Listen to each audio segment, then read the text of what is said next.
નમસ્કાર અમારા વાલા પેન્શનર મિત્રો, નિવૃત્ત કર્મચારી મિત્રો, ભાઈઓ તથા બહેનો, સ્વાગત છે આપ સૌનું આપણી આ યુટ્યુબ ચેનલ ભાવેશ મકવાણા ન્યૂઝમાં।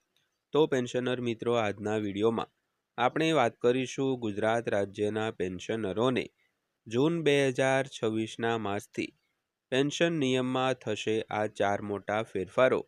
તો પેન્શનર મિત્રો, કયા ફેરફારો થશે જેની આજના વિડીયોમાં આપણે વાત કરીશું।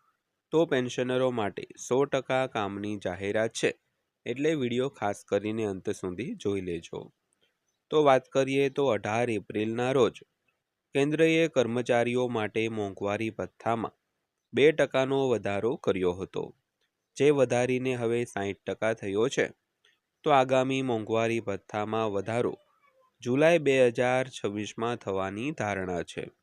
તો જેમાં ફુગાવાના વલણને આધારે 2 થી 3%નો વધારો થવાની સંભાવના છે, જેનો લાભ આશરે 50.46 લાખ કર્મચારીઓ અને 68.27 લાખ પેન્શનરોને મળશે મિત્રો। તો ખાસ કરીને 18 એપ્રિલના રોજ કેન્દ્ર સરકારે પોતાના કર્મચારીઓ અને પેન્શનરોના મોંઘવારી ભથ્થામાં 2%નો વધારો કર્યો હતો અને મોંઘવારી ભથ્થું 60%એ પહોંચાડ્યું હતું। તો હવે આગામી મોંઘવારી ભથ્થામાં વધારો છે તે જુલાઈ 2026માં થવાની ધારણા છે, અને ફુગાવાના વલણને જોતા એવું લાગી રહ્યું છે કે આગામી વધારો 2 થી 3%નો થવાની સંભાવના છે। તો જેના લીધે 1 કરોડથી વધારે કર્મચારીઓ અને પેન્શનરોને લાભ મળશે મિત્રો। તો આ બાબતે આજના વિડીયોમાં આપણે સંપૂર્ણ વિગતે ચર્ચા કરવાના છીએ। તો આજનો વિડીયો તમે ખાસ કરીને અંત સુધી જોઈ લેજો, અને હજી સુધી જો આપણી આ ચેનલ તમે સબસ્ક્રાઇબ ન કરી હોય તો ડેઈલી આવી જ અપડેટો મેળવવા માટે આપણી આ યુટ્યુબ ચેનલ અત્યારે જ સબસ્ક્રાઇબ કરી લેજો, કારણ કે આપણી આ ચેનલમાં તમારા માટે ઉપયોગી એવી રોજે રોજની જે માહિતીઓ હોય તે એકદમ સરળ ભાષામાં વિડીયો બનાવીને તમને માહિતગાર કરતા હોઈએ છીએ। તો ખાસ કરીને આટલી બધી મહેનત કરીએ છીએ તો અમને પણ થોડોક સપોર્ટ કરજો, વિડીયોને લાઇક કરજો અને ચેનલને સબસ્ક્રાઇબ પણ કરી લેજો। તો વિગતવાર વાત કરીએ તો 18 એપ્રિલના રોજ કેન્દ્ર સરકારે જાન્યુઆરી 2026ના ચક્ર માટે કર્મચારીઓ માટે મોંઘવારી ભથ્થામાં 2%નો વધારો કર્યો હતો। તો જેનાથી કુલ મોંઘવારી ભથ્થું 60% થઈ ગયું છે, અને આપણે આગામી સંભવિત ચક્રથી નજીક હોવાથી ઘણા લોકો વિચાર કરી રહ્યા છે કે આગામી મોંઘવારી ભથ્થામાં વધારો ક્યારે જાહેર થશે અને કેન્દ્ર સરકારના કર્મચારીઓ કેટલી અપેક્ષા રાખી શકે છે। તો ખાસ કરીને જાન્યુઆરી 2026નો જે ચક્ર એટલે કે 6 મહિનાનો સમયગાળો છે, તેમાં મોંઘવારી ભથ્થામાં વધારો જાહેર થઈ ગયો છે। તો હવે દરેક પેન્શનરો અને કર્મચારીઓનો નજર છે તે આગામી મોંઘવારી ભથ્થામાં વધારો થવાની છે। તો ખાસ કરીને લોકો એવું વિચારી રહ્યા છે કે આગામી મોંઘવારી ભથ્થામાં વધારો ક્યારે જાહેર થશે અને કેન્દ્ર સરકારને કેટલી અપેક્ષાઓ છે તે રાખી શકે છે।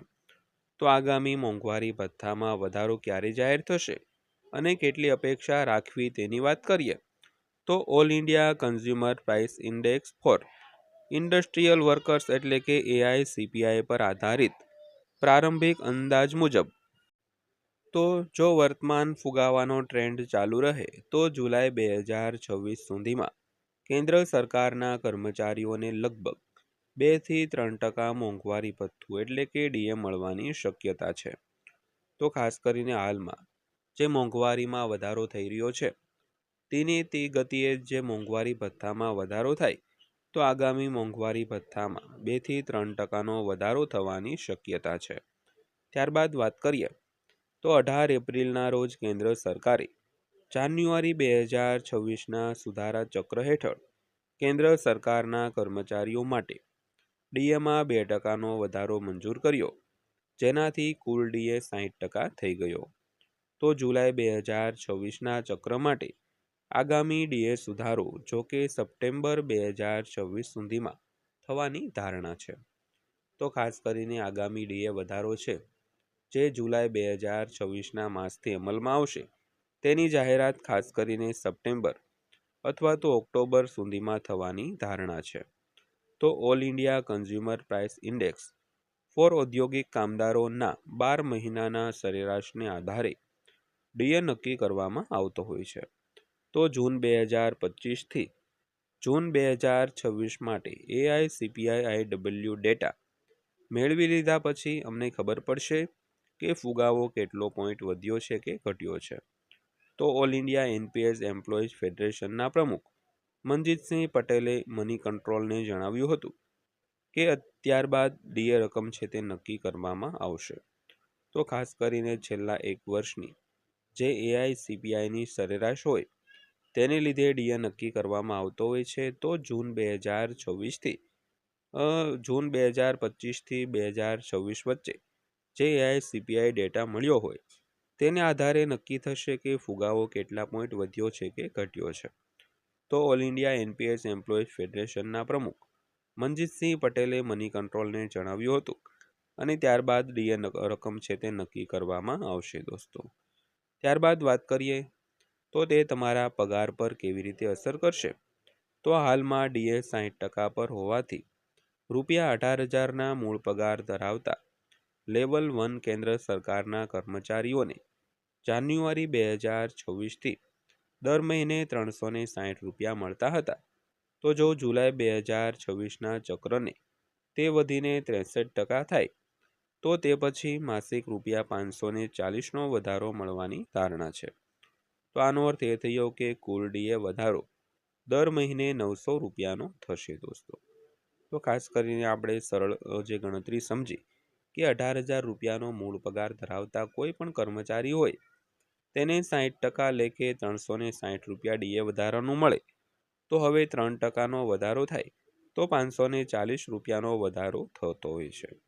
તો આનો અર્થ એ થયો કે કુલ ડીએ વધારો દર મહિને ₹900નો થશે. ત્યારબાદ વાત કરીએ તો 50 લાખ કર્મચારીઓ અને 68 લાખ પેન્શનરો પર ડીએ અને ડીઆરની અસર. તો કેન્દ્ર સરકારે 18 એપ્રિલે ડીએ અને મોંઘવારી રાહતમાં મૂળ પગારના 58%ના વર્તમાન દરથી 2%નો વધારો કર્યો હતો, જેનાથી લગભગ 50.46 લાખ કેન્દ્ર સરકારના કર્મચારીઓ અને 68.27 લાખ પેન્શનરોને ફાયદો થયો હતો. તો આ કેબિનેટના નિર્ણયો વિશે માહિતી આપતા જે પ્રસારણ મંત્રી અશ્વિની વૈષ્ણવે છે તેમણે જણાવ્યું હતું કે આજે બીજો એક મોટો નિર્ણય લેવામાં આવ્યો છે અને હું મારા હૃદયપૂર્વક અભિનંદન આપવા માંગુ છું.